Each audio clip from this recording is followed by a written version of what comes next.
বং এতস্মৈ বং এতৎস চন্দন গন্ধপুষ্পে ওম নমঃ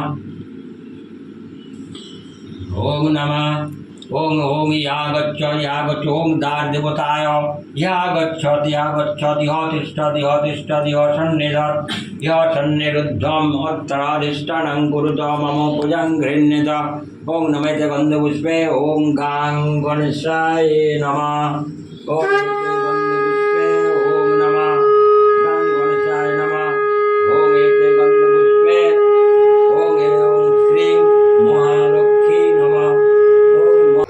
নমস্কার বন্ধুরা, মিনু চক্রবর্তী ব্লগে আপনাদের সবাইকে স্বাগত জানাই। আজ লক্ষ্মী পুজো। সকাল সকাল স্নান করে আমি সূর্যনারায়ণকে জল দিয়ে দিলাম। কদিন ধরে আমার শরীরটা একদম ভালো নেই, প্রচণ্ড জ্বর, সর্দি, কাশি। তা সত্ত্বেও ছোট্ট করে বাড়িতে একটা পূজার আয়োজন করেছি। এই যে আলপনা দেওয়া হয়ে গেছে, লুচিও ভাজা হয়ে গেছে, ফলমূলগুলোও কেটে নিয়েছি। ছোট্ট একটু করে আয়োজন করেছি, বেশি করতে পারিনি কারণ আমি খুবই অসুস্থ। আপনারা আমার কথা শুনলেই বুঝতে পারবেন আমার গলাটা কতটা ধরে রয়েছে, কথা ঠিকঠাক বলতেও পারছি না, গলায় প্রচণ্ড ব্যথা। আস্তে আস্তে সব জোগাড় করব, সব কিছু গুছানো হয়ে গেছে।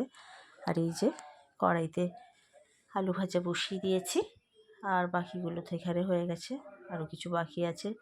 নারকেল নাড়ু আর 5 রকম ভাজা করব, সেগুলো করব আস্তে আস্তে। লক্ষ্মী ঠাকুরেরকে মালা পরিয়ে দিয়েছি, পিছনে একটা ধানের শীষও দিয়ে দিয়েছি, ঘরটা সাজিয়ে দেওয়া হয়ে গেছে। বহুদিন ধরে লক্ষ্মী পুজো করে আসছি ছোটোবেলা থেকেই, ওই জন্যে লক্ষ্মী পুজো করবো না প্রথমে ভেবেছিলাম, শরীর খারাপ বলে। তারপর ভাবলাম যে না, প্রতি বছরই যখন করি তখন একটু ছোট্ট মতো করে আয়োজন করি। তো দেখছি উপোস করে আছি, তেমন কিছু মনে হচ্ছে না, কারণ উপোস করলে মায়ের একটা আশীর্বাদ থাকে সব সময়। আয়োজন মোটামুটি কমপ্লিট হয়ে গেছে। আর আমার শ্বশুরমশাইকে বললাম যে পুজোয় আপনি বসেছেন, বাকি যেটুকু আছে আমি আস্তে আস্তে ধীরে ধীরে করছি আর আস্তে আস্তে সাজিয়ে দেবো। ওই জন্য উনি সাজিয়ে পুজো করতে বসে গেছেন।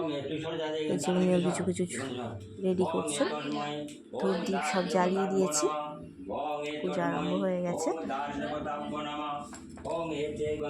নাড়ুটা শুধু বাকি রয়েছে। এই যে আমি নাড়ুটা পাকিয়ে নিয়েছি, একটু আগে আপনারা দেখলেন না, আমি নারকেলটা ছাই মারছিলাম, তারপরে আস্তে আস্তে পিছনে বসে বসে আমি নাড়ুগুলো পাকিয়ে দিয়ে দিলাম। আর এই থালাতে 5 রকম ভাজা সাজিয়ে দিয়েছি, লুচিও করা হয়ে গেছে, আগে দেখিয়েছি। 5 রকম ফল কেটে দিয়েছি, এখানে 5 রকম ফল, পান সুপারি চুবড়িতে সাজিয়েও দিয়েছি। যেটুকু পেরেছি করেছি, কারণ শরীরটা ভালো ছিল না, তেমনভাবে সুন্দর করে করতে পারিনি। আপনারা দেখে বলবেন কেমন হয়েছে আয়োজন। তো চলুন বন্ধুরা, দেখে নেওয়া যাক আমরা কিভাবে লক্ষ্মী পুজো করি। কিছুটা সময় দেখুন আমরা কিভাবে লক্ষ্মী পুজো করি, তারপর আপনাদের সাথে কথা বলতে আসছি। গাং যমুনায় নমঃ ওং এতে গন্ধপুষ্পে ওং গাং গঙ্গায় নমঃ এতে গন্ধপুষ্পে ওং নমঃ বিঘ্নায় নমঃ ওং নমেতে গন্ধপুষ্পে খাং ক্ষেত্রপালায় নমঃ ওং গাং গঙ্গায় নমঃ ওং জাং যমুনায় নমঃ ওং অস্ত্রায় নমঃ ওং এতে গন্ধপুষ্পে দাদিব্য নমঃ এতে গন্ধপুষ্পে বাজভক্ত বলয়ে নমঃ ওং নমঃ ওং ভূতাদয় ইয়াগচ্ছতি অতিষ্ঠ। তো বন্ধুরা, পূজা প্রায় শেষের দিকে, এবার আমরা পুষ্পাঞ্জলি দেব। তো আজকের ব্লগটা আমি এখানেই শেষ করছি। আশা করি ব্লগটা আপনাদের ভালো লেগেছে। যদি ভালো লেগে থাকে তাহলে আমার চ্যানেলটা সাবস্ক্রাইব করে আমার পাশে থাকবেন। দেখা হবে আবার নেক্সট ব্লগে, ততক্ষণের জন্য টাটা।